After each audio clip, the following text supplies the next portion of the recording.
प्राचीन भारतीय वैदिक ज्योतिष के इस ऑनलाइन कक्षा में आपका स्वागत है। मैं डॉक्टर रविशंकर रवि आपका स्वागत करता हूं हमारे यूट्यूब चैनल कल, आज और कल पर। मित्रों, पिछले कई वीडियोस से हम अष्टकूट मिलान की चर्चा कर रहे हैं। अष्टकूट मिलान अथवा गुण मिलान या मेलापक विवाह के लिए बहुत ज़रूरी होता है। इस विषय पर हमने एक दो वीडियोस बनाए। पहले वीडियो में हमने वर्ण और वश्य की चर्चा की, विस्तृत व्याख्या की। दूसरे वीडियो में हमने तारा के बारे में जाना। इसी कड़ी को आगे बढ़ाते हुए आज हम जानेंगे योनि के बारे में। योनि मिलान, योनि मिलान के लिए 4 अंक दिए जाते हैं। योनि मिलान अत्यंत महत्वपूर्ण मिलान है। मित्रों, योनि का अर्थ क्या है? हमारे धर्मशास्त्रों में ऐसा कहा गया है कि 84 लाख योनियों में जन्म लेने के बाद, 84 लाख योनियों में भटकने के बाद व्यक्ति को मानव की योनि प्राप्त होती है, अर्थात मनुष्य का शरीर प्राप्त होता है। इसलिए व्यक्ति को हमेशा सत्कर्म करते रहने चाहिए ताकि उसको फिर से पशु, पक्षी, कीड़े मकोड़े, जलचर इनकी योनि में न जाना पड़े। योनि मिलान नक्षत्रों के स्वभाव के अनुसार तैयार किया गया है। प्राचीन काल में हमारे विद्वान ऋषि मुनियों ने, ज्योतिषियों ने जब गुण मिलान की कल्पना की थी तो उन्होंने इस बात को बहुत अच्छी तरह समझ लिया था कि वर और वधू, लड़का और लड़की में शारीरिक सुख एक दूसरे को देने की क्षमता भी होनी चाहिए और ऐसी संभावनाएं भी बननी चाहिए कि दोनों एक दूसरे को पूर्ण संतुष्टि प्रदान कर सकें। विवाह का एक उद्देश्य परिवार चलाना, परिवार को बढ़ाना, संतान की उत्पत्ति करना भी होता है। और कई सारे घर केवल इसलिए टूट जाते हैं कि वर और वधू, पति और पत्नी के बीच शारीरिक रूप से तालमेल नहीं बैठ पाता। हमारे ऋषि मुनि बड़े विद्वान थे, बड़े ज्ञानी ध्यानी थे। इसीलिए उन्होंने लड़का और लड़की जो अलग अलग परिवेश में पैदा हुए हैं, अलग अलग परिवार से आते हैं, उनकी शारीरिक संरचना, जिसको आजकल हम DNA कहते हैं, वो अलग अलग है। उनकी बॉडी में हार्मोन्स का लेवल अलग अलग है, तो उनकी सेक्सुअल कैपेसिटी अलग अलग होगी। तो योनि के आधार पर हमारे ऋषि मुनि ये तय करते थे कि किस योनि में जन्मा हुआ व्यक्ति किस योनि में जन्मे हुए व्यक्ति के साथ शारीरिक रूप से तालमेल बिठा पाएगा। योनि से हम गुण और स्वभाव तो जानते ही हैं, पर योनि मिलान मुख्य रूप से संभोग की शक्ति, संभोग की संभावनाओं और संभोग की क्षमताओं को जांचने परखने के लिए किया जाता है। ये चौथा पैरामीटर है अष्टकूट मिलान का। मित्रों, इतना तो आप जानते ही हैं कि हर व्यक्ति एक विशेष नक्षत्र में जन्म लेता है और हर नक्षत्र का अपना स्वभाव होता है। हमारे प्राचीन ग्रंथों में, ज्योतिष के जो बड़े बड़े ग्रंथ हैं, उनमें हमारे ऋषि मुनियों ने 2 नक्षत्रों की एक योनि मानी है। मेरे पीछे एक बोर्ड है, एक चार्ट है, जिसकी सहायता से मैं आपको बताऊंगा कि किस नक्षत्र की योनि कैसी होती है, यानी उसका स्वभाव कैसा होता है।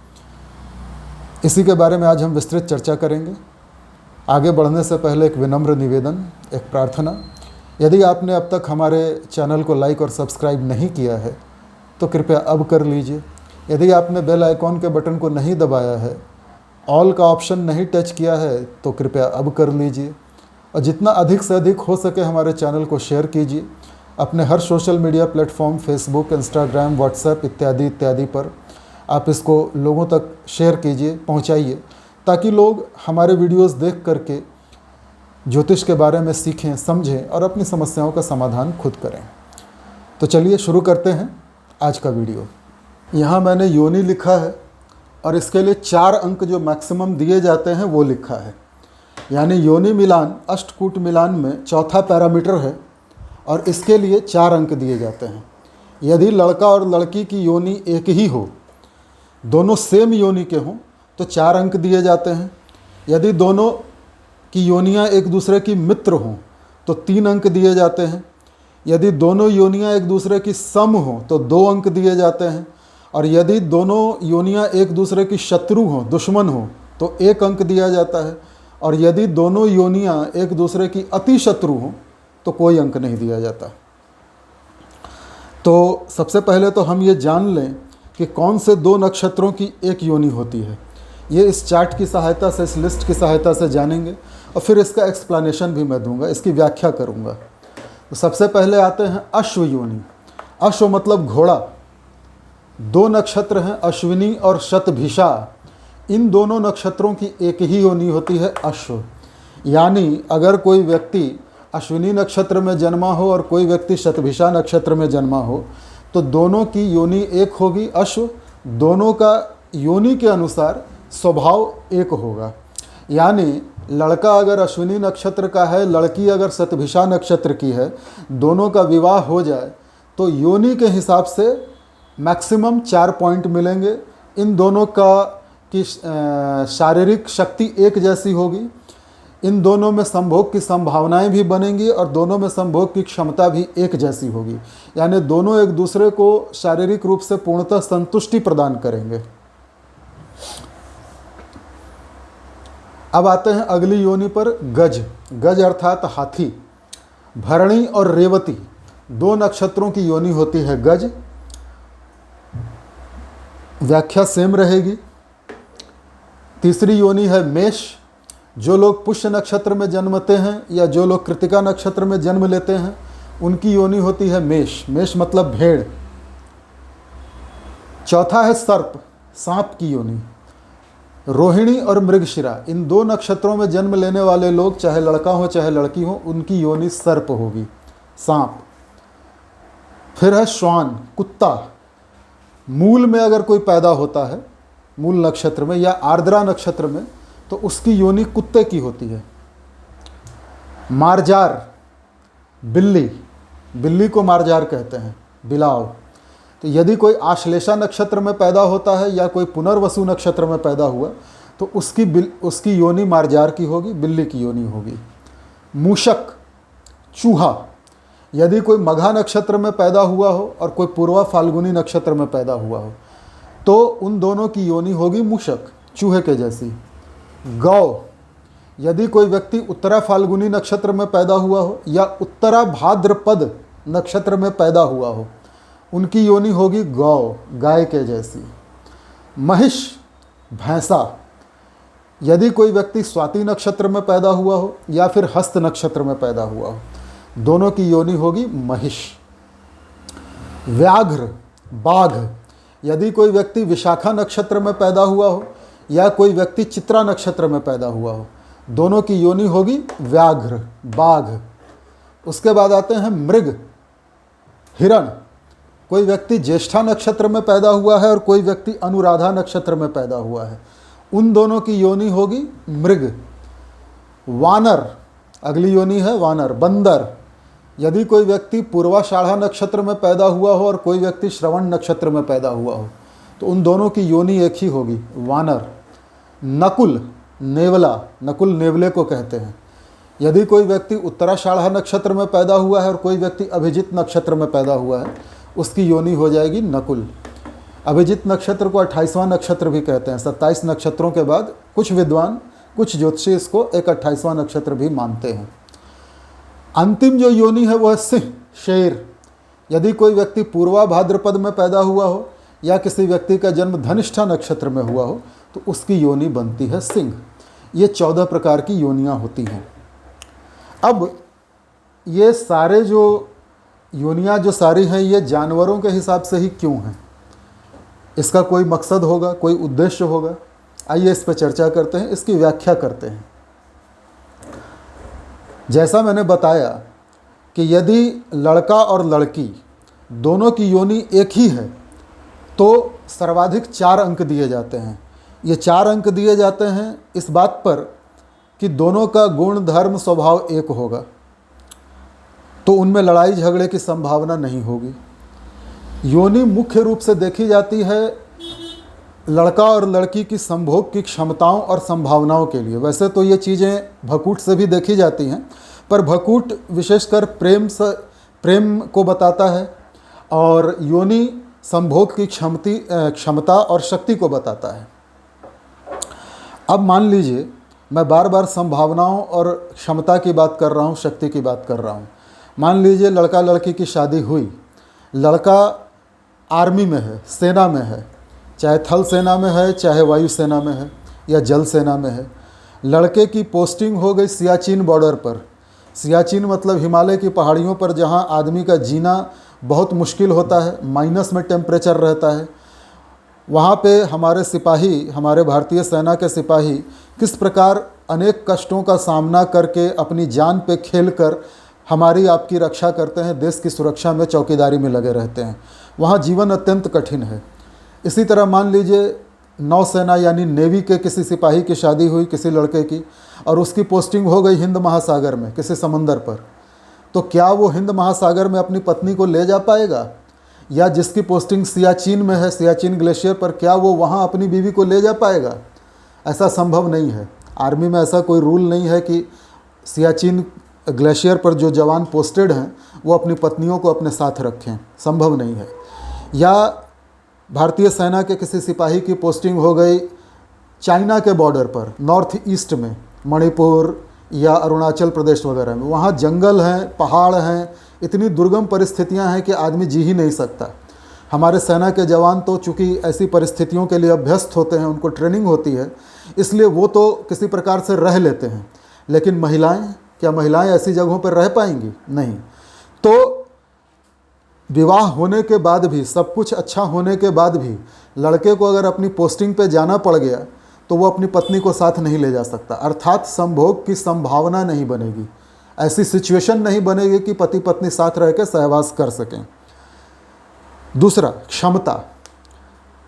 चूँकि कुछ योनियां ऐसी होती हैं जिनमें संभोग की क्षमता प्राकृतिक रूप से अत्यंत प्रबल होती है, उनकी शारीरिक शक्ति बहुत होती है। अब यदि किसी ऐसी योनि का व्यक्ति, चाहे लड़का हो चाहे लड़की हो, उसका विवाह किसी ऐसी योनि के व्यक्ति से हो जाए जिसमें संभोग की क्षमता नहीं होती, मतलब उसकी प्राकृतिक रूप से उतनी शक्ति नहीं होती उसमें, तो क्या होगा? एक पार्टनर बहुत ताकतवर है, बहुत बलशाली है, दूसरा पार्टनर नॉर्मल है, साधारण है, तो क्या होगा? पहले पार्टनर को शारीरिक संतुष्टि नहीं मिल पाएगी। जब शारीरिक संतुष्टि नहीं मिलेगी तो दोनों के बीच में असंतुष्टि उत्पन्न होगी, झगड़े होंगे, लड़ाई होगी, और फिर जो पार्टनर असंतुष्ट है वो अपनी संतुष्टि कहीं ना कहीं घर के बाहर खोजेगा, चाहे लड़का हो चाहे लड़की हो। तो ये हुई क्षमताओं की बात। योनि मिलान इसीलिए बहुत सोच समझ के किया जाता है। इसको और अधिक विस्तार से समझते हैं।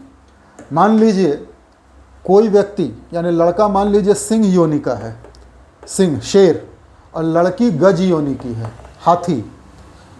तो गज और सिंह, हाथी और शेर आपस में शत्रु होते हैं। आपने देखा होगा डिस्कवरी चैनल पे, एनिमल प्लैनेट चैनल पे, या और भी किसी चैनल पे, शेर हमेशा हाथी को मारने की फिराक में रहता है। शेर को लगता है कि इतना बड़ा जानवर अगर हमने शिकार कर लिया तो हमारे तो पूरे परिवार का भोजन हो जाएगा, रोज़ पार्टी होगी। तो शेर हमेशा हाथी को जान से मारने के फेर में रहता है, और हाथी भी शेर को कुचलने के फिराक में रहता है। तो अब आप खुद सोचिए कि यदि कोई लड़का सिंह योनि का है और लड़की गज योनि की है, इन दोनों का आपस में विवाह हो गया, तो क्या ये दोनों कभी संभोग कर पाएंगे आपस में? जी नहीं, ऐसा कभी नहीं होगा। बल्कि होगा ये कि सुहाग रात के दिन ही इन दोनों में इतनी भयंकर लड़ाई होगी, इतना बड़ा झगड़ा होगा कि लड़का कमरे से बाहर निकल के चला जाएगा सोने, और शादी के अगले ही दिन लड़का या लड़की में से कोई एक उस घर को छोड़ देगा। हो सकता है लड़की अपने मायके चली जाए, हो सकता है लड़का घर छोड़ के चला जाए। तो ये दोनों शत्रु योनियां हैं, गज और सिंह, इसलिए इन दोनों का विवाह नहीं हो सकता। शारीरिक रूप से ये मेल ठीक नहीं है, स्वभाव के हिसाब से भी ये मेल ठीक नहीं है। अब दूसरा उदाहरण लेते हैं। मान लीजिए लड़के की योनि व्याघ्र है, बाघ है, और लड़की की योनि सिंह है। लड़का बाघ है, लड़की शेर है, तो इनका विवाह कैसा रहेगा? इनकी शारीरिक क्षमताएं कैसी होंगी? ये विवाह अच्छा होगा। योनि मिलान के लिहाज से ये बढ़िया मिलान है, क्योंकि व्याघ्र, बाघ और शेर दोनों लगभग एक ही प्रकृति के हैं। दोनों का शेप साइज भी एक जैसा होता है, दोनों में ताकत भी एक जैसी होती है, दोनों का ईटिंग हैबिट भी एक जैसा होता है। तो यदि इन दोनों का विवाह हो जाए, लड़का और लड़की व्याघ्र और सिंह योनि के हों, तो इनमें संभोग की संभावनाएं भी बनेंगी और संभोग की क्षमता भी लगभग एक जैसी होगी। यानी दोनों पार्टनर एक दूसरे को अच्छी तरह संतुष्ट कर पाएंगे, और ये विवाह कम से कम संभोग के लिहाज से, योनि के लिहाज से तो ठीक रहेगा। एक और उदाहरण लेते हैं। लड़का है व्याघ्र योनि का, लड़की है मृग योनि की। जो भी उदाहरण मैं दे रहा हूँ आप उसको उल्टा करके भी समझ सकते हैं। मान लीजिए लड़का है मृग योनि का, हिरण है, और लड़की बाघ है, व्याघ्र योनि की, तब क्या होगा? ऐसे में भी इन दोनों के बीच संभोग की संभावनाएं भी नहीं बनेंगी और क्षमता भी नहीं होगी। मृग हिरण घास खाने वाला जानवर, इसकी संभोग की क्षमता कम होगी। व्याघ्र मांस खाने वाला जानवर बाघ, इसकी संभोग की क्षमता ज़्यादा होगी। तो अगर लड़की मृग योनि की है और लड़का व्याघ्र योनि का है तो लड़का कभी भी मृग योनि से संतुष्ट नहीं होगा, बल्कि यहाँ भी संभावना यही है कि इनमें शारीरिक सुख को लेकर, संभोग को लेकर तकरार होगा, झगड़ा झंझट होगा, वो बहुत ज़्यादा होगा और दोनों अलग हो जाएंगे। अगर किसी तरह निभा लिया तो लड़के का बाहर कहीं चक्कर होगा, वो कहीं ना कहीं तो अपनी शारीरिक संतुष्टि तलाशेगा। यदि इस चीज़ को उल्टा कर देते हैं तो लड़की कहीं बाहर अपनी शारीरिक संतुष्टि तलाशेगी। मतलब ये विवाह योनि के हिसाब से सही नहीं है, इनको नहीं करना चाहिए। एक और उदाहरण लेते हैं। लड़का हो नकुल योनि का, नकुल मतलब होता है नेवला, और लड़की हो सर्प योनि की यानी सांप। तो आप जानते हैं कि प्राकृतिक रूप से सांप और नेवला एक दूसरे के कट्टर शत्रु हैं, दुश्मन हैं। तो संभोग तो छोड़िए, यहाँ अगर ये इन लोगों का विवाह हो गया तो सुहाग रात के दिन ही पंगा हो जाएगा और अगले दिन दोनों में से कोई एक घर छोड़ देगा। ठीक इसी प्रकार मार्जार अर्थात बिल्ली और मूषक अर्थात चूहा, यदि लड़का लड़की इन दोनों योनियों के हैं तो इनका भी न संभोग की संभावना बनेगी, न क्षमता एक दूसरे का साथ देने की होगी। तो यहाँ भी योनि के लिहाज से ये विवाह ठीक नहीं है। घास खाने वाला जानवर घास खाने वाले जानवर के साथ यदि संभोग करे तो एक दूसरे को शारीरिक संतुष्टि एक हद तक प्रदान कर सकता है। यानी लड़की मान लीजिए अश्व योनि की है, लड़का गौ योनि का है, दोनों घास खाने वाले शाकाहारी जानवर हैं। या इसको उल्टा कर दीजिए, लड़का अश्व योनि का है, लड़की गौ योनि की है, तब भी इन दोनों का अगर विवाह होगा तो शारीरिक रूप से दोनों एक दूसरे को संतुष्ट कर पाएंगे, संभावनाएं भी बनेंगी। इसी प्रकार मान लीजिए लड़का गौ योनि का है, लड़की महिष योनि की है, महिष मतलब भैंसा, भैंस, तो यहाँ भी संभोग की संभावनाएं बनेंगी, क्षमता भी एक जैसी होगी। तो योनि लिहाज से, योनि के मिलान के हिसाब से देखा जाए तो ये भी ठीक है। इसी प्रकार मेष मतलब भेड़, इसका विवाह यदि मृग योनि के साथ हो जाए तो भेड़ भी घास खाने वाला जानवर और हिरण भी घास खाने वाला जानवर, ये दोनों भी एक दूसरे को शारीरिक रूप से संतुष्ट कर सकते हैं, संभावनाएं भी बनेंगी, पॉसिबिलिटीज़ भी होंगी और कैपेबिलिटी भी होगी। तो योनि मिलान के लिहाज से ये भी ठीक है। तो इस प्रकार से हम योनि का मिलान करते हैं, एक दूसरे के शारीरिक क्षमताओं को और संभावनाओं को समझते हैं और उस प्रकार से विवाह करना चाहिए या नहीं करना चाहिए, ये विद्वान पंडित बताते हैं।